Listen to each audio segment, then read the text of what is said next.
So welcome to the Elite Agent Masterclass, the very first recording on all things elite in the property sector. I've got Jack Durkin, co-founder alongside myself of The Avenue and the Elite Agent Masterclass. And it's also your very first pod, Jack. It is indeed my first one, my first. So I know you've done a fair few already, but this for me is number one podcast. Very first one. So let's dive straight in. Why have we created the Elite Agent Masterclass? So the Elite Agent Masterclass is for people across the property sector. We want to be able to share our knowledge, our experiences, some of the successes that we've had across our businesses, across the whole industry, really. So not just related solely to estate agents, although that is our main industry and our main knowledge base is within the estate agency sector. But I think across the whole property sector, I think there's so many synergies within other areas of the property industry that can resonate with some of the messages that we'll be sharing.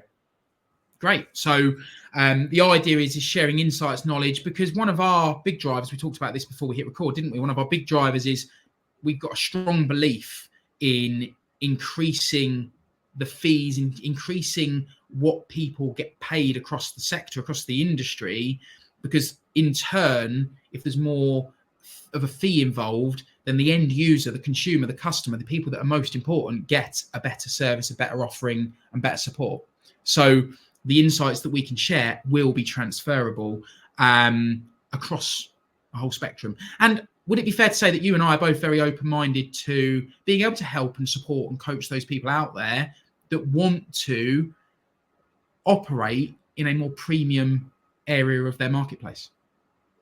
Yeah, definitely. And just coming back to that as well, I think the reason for that is we are dealing with people's most valuable assets. So to be paid very low to do that, in my opinion, isn't going to get the clients the very best results. So I think, raising the standards across the whole industry, and that starts with being able to add more value as well. And that is how you can increase those fees, earn what you're worth across the whole sector. Brilliant. So coming up in the process of these recordings, we're going to have topics around generating opportunities and leads, improving the experience for the consumer, raising fees, marketing. We're going to have a whole host, mindset piece, habits, going to have a whole host of topics that we're going to unravel. What gives us the credibility? Why should people listen to our message, Jack? I think we've both got a lot of experience within the industry, and obviously very similar backgrounds, myself and you, James, in terms of where we've came from across the industry. So having worked in an independent, having worked in a large corporate company and the largest online estate agents, I feel like we've taken the best from each of those models and created something that I feel is very, very exciting. We've kind of taken our experiences and molded them to creating something special. Would you agree? Do you know what I would? And I think a share that's probably quite important is, from a point of view of who we are, some people may well be tuning in to listening to this, and it'll be the first experience of knowing who James Humphries-Stone and Jack Durkin are. So I guess to add a bit of context, I've been in the industry 20 years this year. Blimey, that's flown. Jack, you've been in the industry over a decade. And like you say, we've worked in independent, we've worked in corporate, we've worked in online estate agency. But what we did do, and we're recording this in mid-February 2024, but what we did do nearly 3 years ago now is make a complete transition from online, low-cost, high-volume estate agency to creating the Avenue brand, which is focused on mid to premium end. We are probably in almost all areas that we operate in the most expensive option for a customer. So from that point of view, sharing a little bit of your insight on that transition, I think it's a good place to start. For you personally, Jack, what was that like and why did we do it? I think you may have become a little bit more accustomed to that quite quicker than I probably did. I think for me, it was a difficult change. I suppose going after the idea of the model previously, the previous company we worked with at Purple Bricks, it was all about low fees, high volume, working really hard to take on as many properties as you could cram in that month. So then to transition into doing what we do now, which is much higher fees, much better quality stock, much lower volumes of stock as well, for me was quite a difficult transition. It took me quite a while to get my mindset in the right space, to be able to go after those better value properties, to be comfortable as well and be confident in charging the right sort of fees. So that did take quite a while before I was comfortable in doing that. And we said before the recording, look, you and I have worked together now for 4 or 5 years. We said there was no topic that was untouchable on this recording. So I want to dive straight into it, because a lot of people, they look at, let's say, the self-employed agency model, which is what we now run. They look at it as like talk about these fictitious 6-figure income opportunities and what have you. So I want to take you back to your best year at Purple Bricks, which was the year before we left and set up the Avenue, I believe, if I'm not mistaken. Mm-hmm. Can you remember what you earned that year? So I think I did that year 70,000 in, was it 2021? I think it was. So, and prior to that, I'd been working at Connell's. I think my basic there was 12 grand. The best year I had working in that corporate company was about 24, 25 grand, maybe at the very most. Then moving across to an online estate agents, and being in a self-employed environment, there was that earning potential there, but it was very limited. It depends on how many hours you could do in a day. It was dependent on how much money you could earn. So I think 2021, the best year I had was, I think, yes, around £70,000. 70k. And for context, how much business would you say you had to do to earn that? Because I have no, like, you're very humble, so I'll say it on your behalf. Our relationship formed because I was the territory owner, territory operator for the Birmingham area. That's how we first came into contact. You were working as a local property expert in the field, customer facing, and I was doing more of the strategic running of the business. And we were part of the region that was the Midlands and East Anglia, if I remember rightly. So it was a big region. There was a lot of local property experts in there, and you were, on pretty much every metric, the top performing local property expert in that region for an entire year. Now, top performer, doing 70k, for all intents and purposes, people listening going, well, brilliant. That's a decent income in estate agency land, right? What did it actually look like in reality? So I suppose at the time I felt it was a great income. I was earning good money, but the money I was earning was at the sacrifice of my own personal life. So having to get up and work from 6 a.m. through to probably 12 o'clock of the night, back up in the morning and do the same all over again. I think so you'd need to take on between 25 to 35 properties per month. Obviously sell those and you'd have probably a pipeline of 50 live stock at any one time, probably more than that in terms of your sold pipeline as well. So yeah, at the time it looked like it was great money, but I think, well, you already know, I kind of burnt myself out having done that for 12 months, and it got to a point where I lost the love for it. I lost the passion because it was such long hours, so demanding. So yeah, the reward was nice, but the hard work that had to go into achieving what I'd achieved was difficult. Yeah. Look, I know it firsthand, and it's more a case of the transition then from top performer, 70 odd K a year, all intents and purposes, from the outside looking in, people were looking at Jack Durkin and going, that guy's flying, especially those that were part of the Purple Bricks brand. Your name was in lights that year. But on the inside, you were like, I can't keep doing this. Like, this is not sustainable long term. This is not a lifestyle I want to lead as I get older, whatever else. You're not old. But then transferring that, let's say 24 months later, so that will be July 2021 is when the Avenue launched, when we launched the business. So let's do 18 months. So the end of 2022, what did you gross? So the end of 2022, what are we, 2023 last year? So end of 2022, we grossed 150k within the business in 2022. Within your local business. 2023, just done? 2023, just under 250k. Okay, so 2022, you've doubled and a bit your revenue in 1 year from a cold start. Okay, so this is where it gets really good for those listening that are either wanting to go on the journey into self-employed estate agency. By the way, this is not a plug for the Avenue. This is just sharing our journey, because there are plenty of models out there that can serve this purpose. It's just whether you connect with one message or another and what you want from the process. We're just going to lift the lid, if you like, on everything we're doing and how it's worked. And then we're on hand if people want to ask us questions, right? And we'll have guests that will join us, just for the record, those that are listening and watching. We'll have guests that will join us that have achieved similar things to Jack. We'll have guests that will join us to talk about marketing, setting up. I think that will be quite a popular one. How to raise funds if you need to, how to run a self-employed business, a limited company, to get the most out of it. So you, from one year to the next, doubled and a bit your income. What was the volume comparison? Completely different. So last year we did 41 completions. So we sold 41 properties last year, which was how many is that? Probably 10 short of what I would have been doing each month at Purple Brick. So I feel as though last year, although it was the most money I'd ever earned within my career, I felt as though it's probably the work that had to go into that. We worked a lot smarter rather than working harder.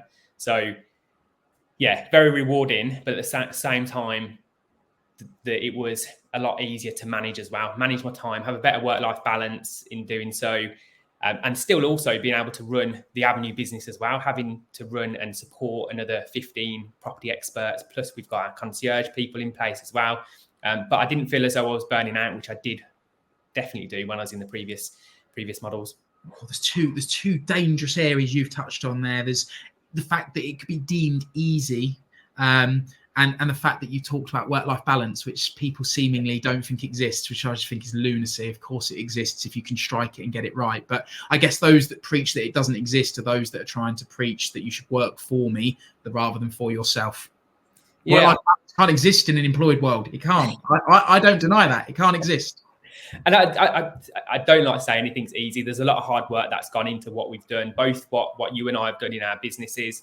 There's a lot of hard work, especially in those first 6 months, to be able to get yourself up to a position where you've got a reputation, you've built your brand in the area. Before you start seeing the wheels turning, there's a real good 12 months of real hard slog to actually build that business and that reputation up. So you've shared a little bit of your journey there. What I'm really intent and what we both agreed is we want to fill these recordings with gold. We want to fill these recordings with implementable strategies, tactics, ways that people can grow their business, scale. The yin and the yang for us in our business relationship is you're very good at like, where can I find the immediate result? A bit hunter-gatherer, whereas I'm then a bit more, okay, so how can I structure this for the long term? So that's where our blend works. So if someone's coming into it, they've got a limited budget to get them off the ground, but they've got the burning desire to make it work. What's the number one ingredient they need, in your opinion, Jack? Discipline. But two things. Okay. Discipline and consistency. Which one's more important? Consistency. So if I was coming into a business very, very low budget, then there is so many lead generation strategies that you can use to be able to get yourself in front of the right people that don't cost you a penny. I'm sure we're going to come on to those in some of the next episodes when we talk about lead generation. But there are so many things that we've both done that can get you through doors, get you conversations, get you opportunities without having to spend a huge amount of budget. It's compound effect, right? I was thinking about this earlier. I saw something online, and if I look at because we'll talk about this in just a sec, but look at where our businesses are now, our local businesses and the people that are, in the Avenue brand, for example, as self-employed partner agents, if you look at some of the trajectories that they're on, we are now reaping the reward of compound effect. All of the work we've done over the last 2 and a bit years is now paying us back in terms of reputation, in terms of brand awareness and personal brand recognition. And I think because of the consistency attached to that, it becomes then self-fulfilling. And we've talked about this before, haven't we, where we kind of look at it on a scale. When you first launch your business, no matter the model, 95% of your time is going to be focused on generating new business opportunities, because you have nothing else to do. You have no clients to serve, no properties to sell. So 95% of what you do in the first 4 weeks is going to be business generation. Yeah, I said it to one of our partners the other day. For me, at the very, very start, when you're launching your business, you just want as many people to know about you and your business and what you're doing as possible. You just want to scream and shout about it, tell as many people as possible. It's all about getting just the awareness at the very, very start. And to be fair, coming on to that, because I think it's important as well, we both had very different journeys at the start. So for me, I'd been working client facing for quite a while. So when I'd launched, I'd also been living in the area for all of my life. So when I launched, I had a network that I could rely on, I had clients or contacts previously that I could reach out to. For you, it's very different, wasn't it? Yeah. Tell us about that. Look, because as I say, our journeys were very different. Yeah, okay. So obviously I moved to Derbyshire in 2018. So I've been in Derbyshire for 6 years. Hayley, born and raised where we're operating, but Hayley's career was always 20 minutes down the road in Derby or Dubai. So she's never actually worked the local area or hasn't done, for 20 years, because she's been in agency for 21 years. So when we launched, we didn't have a client base. Neither one of us had been customer facing for 4, maybe 5 years. So when we launched, we didn't have clients that we could tap into. It was very much using our network, friends, family, and building relationships with local business owners, and using all sorts of different strategies, which we'll talk about in the lead gen phase. And I have no bones. I've shared this before. I have no bones in sharing this. We launched July 1st, 2021. We listed one house in the July, one house in the August, one house in the September. I got midway through September and I sat down with Hayley at home and I said, for the first time in my entire career, I'm doubting myself and I don't know whether or not we've done the right thing. We're 3 months in, I've listed 3 houses. That just isn't going to cut it for us to be able to do what we want to do and earn the money we need to earn as a family. Bearing in mind, just for context, we had a 10-month-old son when we launched the business. Hayley was pregnant with Margot, our daughter, who was born in the February of 2022. So Margot was born 7 months into the business existing. We needed to move house for the fact that we had a 10-month-old and another one on the way. So there was a lot more going on than just getting a business off the ground. And we sat down and I said, look, I've got to go all in on a plan. And that plan was, for me, social media. And we leveraged our friends and our family members. And in the October, if I remember rightly, we listed 4. In the November, we listed 6. In the December, we listed 4. And in the January, that's when it all went, started to kick off for us. It really kicked off. We listed 14 January 2022. And that was then how my business got off the ground. And we just leveraged opportunities, which we'll talk about in the lead gen section, but we leveraged opportunities that came our way, but I didn't have a client base. So I've really had to build that. But this whole, at the front end, 95% of your time is focused on generating leads. I would argue now that around 75 to 80% of my opportunities that I sit in living rooms and have conversations with customers on is coming in some form of organic way. So actually the active lead generation piece, we do loads on social media, don't get me wrong. We do direct mail campaigns that work very well for the specific niche of clientele we want to attract. But on the main, 75, 80% of what we now do 2 years in is organic. Would the same be true for you? Yeah, so very similar. I feel like the hard work that we've done the last couple of years has allowed us to generate organic leads, which we didn't get at the very start. And it's still making sure we can keep on top of that as well. So like you, we are still sending out letters. We're still lead generating and creating opportunities ourselves outside of the opportunities that we're getting, I say land in our laps, but some of them are through our socials. But it's from all the hard work that we built previously. Yeah. So that compound effect is paying you back, right? It's the momentum that's been built. And I think you used an analogy in a LinkedIn post, and I thought it was absolutely brilliant over the weekend. And that is connected to doing self-employed estate agency is similar to starting a program in the gym and wanting to change your physical appearance, whether it's wanting to become a bodybuilder from a cold start or wanting to shift a load of weight. You can't do 1 week's worth of work in the gym and then expect an immediate result. Yeah, and I think a lot of people, when it comes to estate agency and anything in general, I think people are always looking for, we've said it before, looking for the magic pill, looking for that one thing that's going to, light up and create a load of opportunities for them. And Doesn't exist. I believe you've got to go out there and do the hard work. Yeah, what is it? There's no silver bullet, but there's what is it? Alex Hormozzi's phrase, isn't it? There's no silver bullet, but there's lots of golden BBs. And I get that. There's loads of little things that people can be doing, talking about being omnipresent and talking about consistency and actually creating a plan and sticking to the plan. It's a little bit like fad dieters, right? It's the same, exactly the same. It's completely transferable. People want to lose weight, they fad diet, they fall off the wagon, they put the weight back on. It's the same principle. People will potentially dip their toe into an idea, do it for a week. Oh, no, I haven't had 5 listings off of that. Why am I going to carry on? Yeah, and I suppose your experience at the start, it probably shows that. At the start, there was a few opportunities coming your way, probably not enough to you to feel as though you were reaping the rewards. And then all of a sudden, boom, 14 instructions in January. And that's all because of the snowball effect of all the work that you've done in the lead up to that. But it's timing as well. Most of what we did, the volume of what we did was done in the September. So to give context to people, you've just got to be patient for 3 or 4 months with your efforts. 3 or 4 months flies by. This is now, we're recording this on the 26th of Feb. Where have the last 57 days of the year gone? We're 57 days deep. That's halfway through the patience period that people have to have. Halfway through. 90 days, isn't it? If you can really dial down on your business for 90 days, then you'll see the rewards. From day 1 to 90 days, that's when you'll start reaping the rewards. And I think the thing for us, the reason why we want to share this is that I can sense it when you're talking about it. I am very passionate about it. I do believe there's a lot of speculation, a lot of talk around it. It takes a very certain caliber of person to be able to do what we do. I call BS on that. I think if you have got the ability to be disciplined and consistent, your personality type is irrelevant. Mm-hmm. Discipline, consistency. Having the right strategy and framework behind you, which of course can be created, and there's a blueprint for success in that regard. But creating a plan, formulating a plan, sticking to a plan. It's not hard. Really not hard.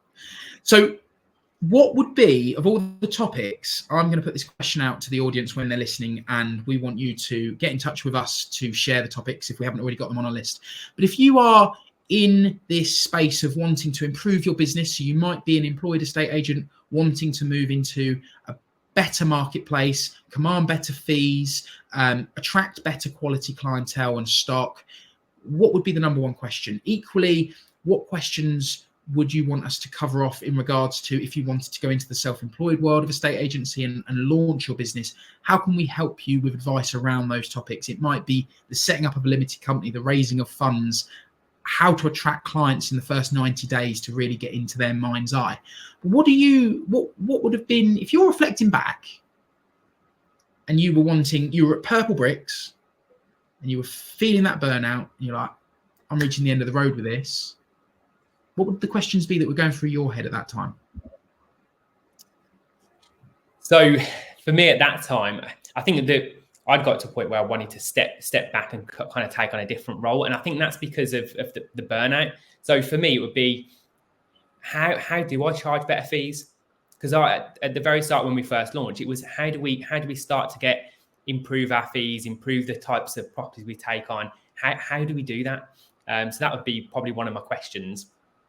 And I think for anyone starting in self-employed estate agency or any self-employed, if you're going self-employed in any business really, how do you start and what does the start look like? So that's what, for me, if I was looking to start out, that's what I would love to know. So they would be your number one question, or your top questions. And from we've got lots to share over the coming weeks and some really great guests. But if there's any other guests that people feel we should be getting on the show, then we'd love to hear that. But mate, what about you? Questions for me. So I do think if I look at LinkedIn, any social media platform,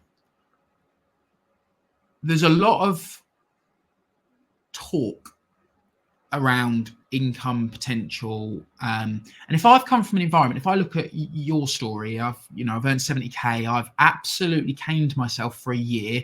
I was in that same camp, but just years before you at Purple Bricks. I was there from the start. 2015, I experienced the year that you had where I got to the place of burnout. If I'm looking back at that, Sorry? You listed a few more properties than I did, though, that 1 month, didn't you? 50 plus? 43, which I believe might have been the record. But the thing is, at the time, everyone was like, I was super proud of the fact that I had held the record for listing the most houses. I was absolutely bust. I was up all hours, like you, 6 o'clock starts. But 6 o'clock starts from working. I'm sat in front of my laptop at 6, not shutting that thing down till 11 o'clock at night, and then just doing the same over and over and over again. But it was almost like I was wearing a badge of honor at meetings and conferences because I was the one that had listed most houses that year and all that sort of stuff. And I reflect back and I'm like, it wasn't worth it. All right, I earned a lot of money, but it wasn't worth it. It really wasn't. So the bit for me is there's a lot of talk. So if I'm in an employed headspace or I'm at a Purple Bricks or a Strike or wherever I might be, and I'm hearing all these people in self-employed world talk about earning 100k a year, 150k a year, £250,000 a year, I'm like, I don't believe you. That's a lot of money, a lot. So I feel breaking that back is going to be really important, helping people understand how that all pieced together, how that looks. Because it's very, very rare, in my opinion, that someone's going to launch and be a high 100k plus earner year one. They might get into early six figures, but they're not going to be this £250,000 in year one. But there's the potential that years 2 and 3, with the momentum and the compound effect, very comfortably that they could be in that ballpark. So I think there's that, because there's a lot of brands that talk about it. Startup capital for me wouldn't be a challenge because I don't mind saying it. I back myself. I know I'm a good estate agent. I know I'm good at what I do. So I'd be like, right, okay, I just need to find a way to generate enough income to support me. Equally, when we launched this business, I made quite a few sacrifices in my life to enable me to do what I want to do. But that for me is indicative of someone who's committed to the cause. It's not just if it works, it works. If it doesn't, I've lost nothing. You had no choice, right? I had to make it work. I gave myself no choice. Yeah, I had absolutely no choice. So I think it's, from a mindset point of view, we've had a partner that's just launched with us. That guy, you can just see the fire in his eyes to make it work because he's so invested. He's raised the finance, his wife's bought in, he's got a young daughter. This guy is going to do what it takes to succeed and make sure it's the best it can possibly be. You can just see it. And I think it's people understanding that actually it doesn't have to be that hard. The hard bit is the consistency, the discipline. That's the hardest bit. And I don't think that's that hard. Just repair. It's just like going to the gym each day, isn't it? Making sure that you get up on those days that you really don't want to get up and get it done. But you still do it anyway. Being boringly consistent, I think, is the biggest thing. But we'll come on to lots of that because it depends on what lights your fire. Like, I really love marketing and lead generation. I love sitting in clients' living rooms. I love strategizing. I love all of that front end bit. So I didn't find that particularly laborious. Pumping out content every day on social media, it's not laborious, but it's the creation, the edit, the schedule. That bit is the bit you have to be relentless with and consistent with, and it probably isn't that exciting. Would you agree? Yeah, and it's having the headspace to come up with those new ideas for content and then creating them and then scheduling them around. So it's very time consuming. Plus you're spinning a lot of other plates as well. So it's trying to manage all of those different moving parts. Yeah. But that comes down to being organized and then having that discipline. So yeah, we'll cover loads in the upcoming episodes, lead generation, fees, how to increase them, because it gets talked again, that gets talked about a lot, doesn't it? But actually dissecting that and what it looks like, and really I think getting into the headspace of the consumer, the customer, is so important. Thinking about it from their perspective, what would they want to see, feel and touch? Because nobody that would possibly be listening and watching this can say that nothing in their life is that everything, in their life is the cheapest option that they could possibly lay their hands on. So from a mindset point of view, it's very cost-led, but in reality, people don't make their decision on cost alone. They never do. And that's why I think if we can start unpicking some of the value and how you can create that value. I think we had a partner mention the other day that there's 3 things that they find probably one of the challenges, which I'm sure we're going to unpick a lot more. And that's around the value, competition, and mindset. Mm-hmm. Yeah, their own mindset, delivering the value, and the competition. Yeah, interesting. And we'll dissect that. We'll dissect that as we go. So that is the intro to the Elite Agent Masterclass. Jack and I are really excited. There's certain topics that each one of us specialize in. I guess we've got our little niches that we specialize in. Each of us. We're really, really excited to share those with you, listeners. But if there are any topics that we haven't either touched on during the introduction, or that you'd like a little bit more information to be shared on them, then fire us a DM, send us a message, let us know, and we'll be only too pleased to dissect them. As I say, lots of great guests coming on as well to share their insights on all things lead generation, fee generation, conversion, all sorts. So yeah, lots to come. So episode number 1, thanks for joining us. Thank you. See you on the next one.